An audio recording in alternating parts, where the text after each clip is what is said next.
Fui convidado certa vez para resolver um problema de uma bomba elétrica. Chegando lá, constatei que o problema era queda de tensão. Você quer saber como eu fiz para resolver esse problema? Como eu fiz para chegar a este diagnóstico? Então fique até o final do vídeo, porque mostrarei a você como foi que eu cheguei a esse diagnóstico e qual foi a solução implementada.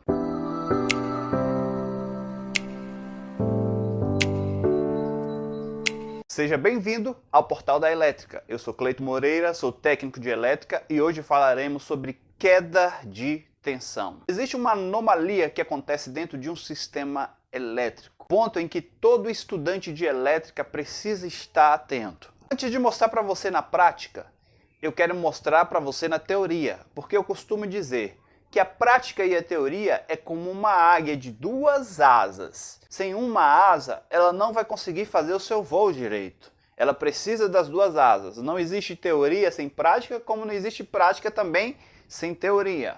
Vamos lá? Vamos entender o que é a queda de tensão? O exemplo que eu quero dar para você é o seguinte.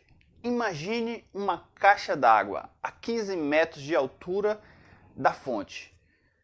Normalmente, se você entende um pouquinho de hidráulica, você vai saber que um canozinho de 20 milímetros vai conseguir jogar água da fonte até esses 15 metros de altura tranquilamente. Agora, imagine só, se o reservatório fosse a 200 metros de altura, será que o canozinho de 20 milímetros iria dar conta? A resposta é bem intuitiva. É claro que não iria dar conta, nem iria chegar lá, porque há uma vazão, há pouca força para chegar até lá. A mesma analogia eu costumo fazer com a eletricidade. Existe diferença de uma corrente elétrica que sai de 220 volts de uma fonte a apenas 15 metros para uma corrente elétrica que sai de 220 volts de uma fonte a 100, 200 metros de distância. Com certeza essa tensão que está em 220 não vai chegar lá até a carga com os mesmos 220. Vai haver uma queda, vai haver uma diminuição. É isso que nós chamamos de queda de tensão. Definição sem rodeio. Queda de tensão é a diminuição da tensão a passo que ela percorre um condutor elétrico. Mas como acontece a queda de tensão? É simples. Você precisa entender um princípio da elétrica. Existem materiais que são condutores, existem materiais que são semicondutores, e existem materiais que não conduzem nada, ele isola a eletricidade. Vamos entender perfeitamente.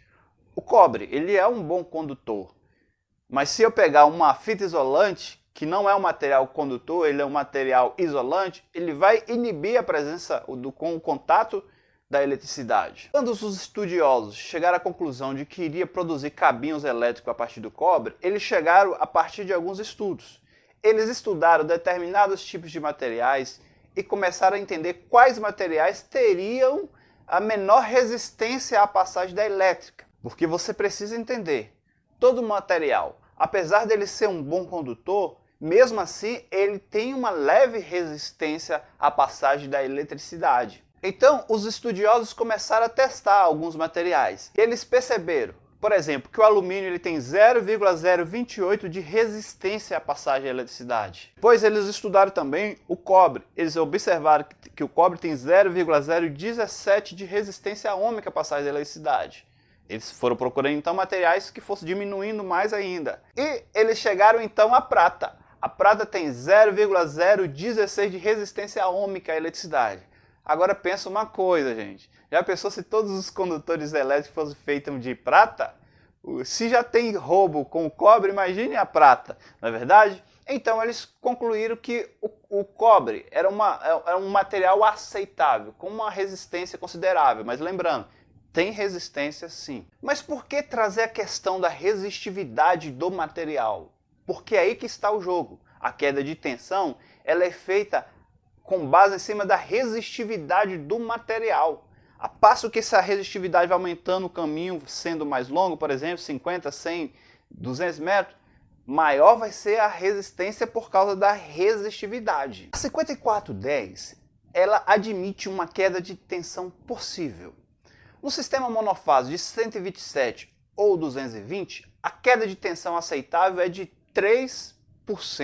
Agora, no sistema trifásico 127/220 ou 220/380, a queda de tensão admitida é de 5%. 1%. Para tudo existe um cálculo, né? Você vai lembrar um pouco da escola. Vamos saber o seguinte, existe uma forma, existe um cálculo para você fazer o cálculo da queda de tensão. Eu quero ensinar isso aqui para você, lembre-se, no final do vídeo eu vou mostrar como foi que eu resolvi o meu problema lá. O problema da bomba, que estava tendo uma queda de tensão e como que eu cheguei a esse resultado. Mas vamos entender então a questão da teoria aqui. Como é que se faz o cálculo? Vamos lá? Em primeiro lugar, imagine que você tem um quadro de disjuntor e que você tem uma tomada, por exemplo, lá na sala. A distância do quadro de disjuntor, né, nós vamos levar ali fase neutra e terra, pensando assim, não é assim que fazemos? Ou tem alguma forma diferente de fazer? Desse jeito, né? Então, fase neutra e terra, digamos que a distância seja aqui de 25 metros. E eu quero saber qual a queda de tensão que vai ter daqui do quadro até a tomada. Lembra, essa variação aqui você pode variar. Só estou dando um exemplo para você saber como que se faz. 25 metros. Qual será a queda de tensão aqui nesse espaço? Primeira coisa que eu preciso saber, antes de entender como fazer o cálculo daquela tensão, eu preciso saber qual a resistência elétrica daqui até cá. Antes de saber a real queda de tensão. Qual resistência elétrica vai ter o condutor neutro ou fase até lá? Para saber a resistência elétrica, o que faremos? A gente tem que aplicar, então, uma fórmula, não é isso? E a fórmula é justamente essa daqui, ó. Muito simples. R é igual P vezes L dividido por S. Calma, você está se sentindo na escola, mas é muito simples. Você vai ver, com uma calculadora você faz isso aqui rapidinho.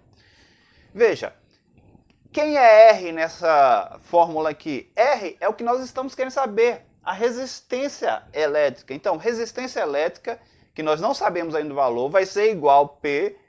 P, quem vai ser? A resistência do material. Lembra que o cobre, 0,017 de resistência naquela tabela? Né? Inclusive, eu vou deixar o link do meu site aqui para você ver a tabela completa da resistência dos materiais. Mas o cobre, 0,017, então. E L é a distância. Nós falamos aqui que nós temos aqui, ó, 25 metros de distância. Dividido por S. Quem é S? A seção do condutor. O condutor não vai ser 2,5? Não é 2,5 que normalmente a gente leva para uma tomada? Então aqui é só preencher os dados, ó. Resistência, o que é o R, eu não tenho ainda, é ele que eu quero saber. Ele vai ser igual P, que é a resistividade do material. Nós já falamos que a resistividade do cobre é 0,17, vezes 25 metros, foi o que nós elaboramos no slide anterior. É a distância da tomada do quadro até a sala. E dividido por 2,5. É simples, não tem bicho de sete cabeças. Se você pegar a calculadora e fazer aqui, ó, 0,17 vezes 25 dividido por 2,5, você vai chegar rapidamente a uma resistividade aqui, a uma resistência elétrica de 0,72. Do nosso caminho cá, ó, do nosso caminho da sala, aqui do quadro, até a tomada. Você vai chegar a essa resistividade. Essa resistência, aliás. Grave aí, você chegou a essa resistência então, de 0,72, essa é a primeira forma, você achar a resistência do material na distância. Achou a resistência? Aí sim, agora você vai para a fórmula da queda de tensão, que também é muito simples. Eu sei que você está se sentindo na aula de matemática, aquelas aulas muito chatas, mas é muito simples. Agora é que você vai ver que faz sentido aquelas fórmulas, né? Só agora que você vai aprender, depois de muitos anos fazendo aquelas fórmulas chatas. Qual que é a fórmula? Mudou os valores? Sim. E lembrando uma coisa, eu estou fazendo o cálculo aqui de um sistema monofásico. O sistema trifásico muda alguns valores aqui na nossa fórmula. No sistema monofásico, olha só, nós temos aqui o ΔE. ΔE, o que quer dizer esse ΔE? Só um nome bonito que inventaram para dizer assim, eu quero saber queda de tensão. ΔE é queda de tensão, que é o que você não sabe. Ele diz aqui que ΔE é igual 2. Que diabos é esse 2 aqui? Não é fase e neutro? Dois condutores vezes R. Quem é R? A resistência elétrica. Você achou nesse instante. 0,172. Nós achamos. Nós fizemos o primeiro foi achar essa resistência. vezes a corrente elétrica do circuito. Você tem que saber qual aparelho você vai colocar lá. Você sabe qual aparelho, você sabe qual a tensão, você sabe qual a corrente dele, você coloca aqui, ó, a corrente elétrica, vezes uma constante. Calma, o que é essa constante? Essa constante foi um valor aqui que os nossos amigos, os cientistas, acharam para a gente calcular, é um número fixo.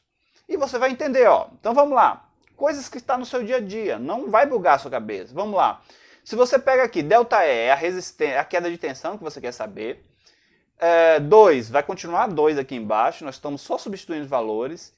Resistência, nós já achamos, né? Fizemos o cálculo anterior só para achar esse valor, a resistência é 0,72, vezes, e a corrente, nós botamos aqui uma corrente de 9 A.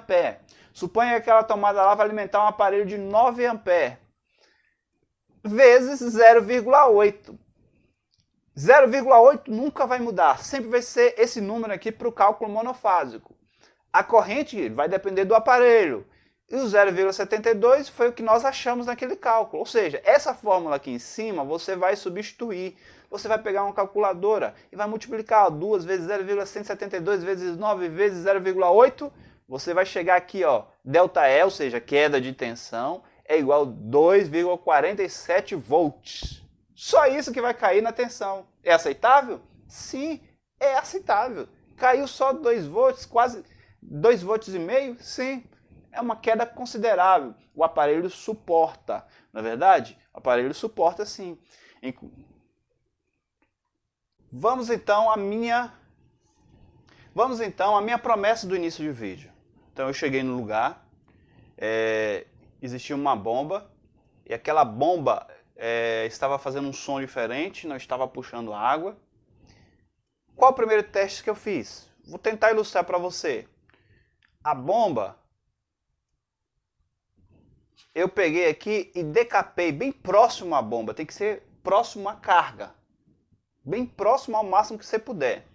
Decapei aqui a fase e o neutro, então o que eu fiz? Eu coloquei aqui, ó, o multímetro e medi tensão, e tem que ser, observe essa sugestão, tem que ser com a bomba ligada. Quando ligou a bomba, a tensão apareceu no meu multímetro. Estava dando em torno de 170 volts. Tinha que ser 220. Logo, qual que é o problema? Queda de tensão. Sabe quantos metros estava aqui? Ó? Exatamente a mais de 100 metros, com um cabinho 2,5. Qual a solução? Simples, gente. Aumentar a bitola do cabo. Pedi, inclusive, que trouxesse um cabo de 6 mm, acredito que o de 4 atenderia, mas pedi de 6 mm da distância, e voilá, problema resolvido. Uma outra dica para vocês, já aconteceu isso comigo também em uma residência, num chuveiro. Quando o cliente ligava o chuveiro, a energia toda baixava de vez dentro de casa e não esquentava a água. O que eu fiz? Olha, decapei, próximo ao chuveiro, mandei ligar. Quando eu observei, a tensão vinha para menos de 80 volts. Foi a solução? Ainda não, eu sabia que era queda de tensão. O que eu fiz? Fui num quadrozinho mal arrumado que tinha e pedi para ligar o chuveiro, caía de novo. Resolvi o problema? Não. Fui até o medidor da concessionária e deixei lá as duas pontas de prova e pedi para ligar. Baixou a tensão também no medidor. Sabe onde era o problema? Na concessionária. O neutro da concessionária estava folgado lá em cima. Eles precisavam ajustar. Então, veja como é simples, você pode resolver problemas, você pode lidar com situações assim, no seu dia a dia. Esse é o assunto queda de tensão, te expliquei a teoria, estou te mostrando na prática que pode acontecer no seu dia a dia. É importante, como eu já disse, entender a prática e a teoria, porque elas andam de mão dadas. Gostou desse assunto? O que eu quero pedir para você? Compartilha, ó, dá um like aí, isso vai me ajudar muito. Eu tenho certeza que te ajudou. Agora está na hora de você me ajudar. Comente aqui embaixo, me dê sugestão, diga o que você achou e dá aquela curtida. Valeu, até a próxima.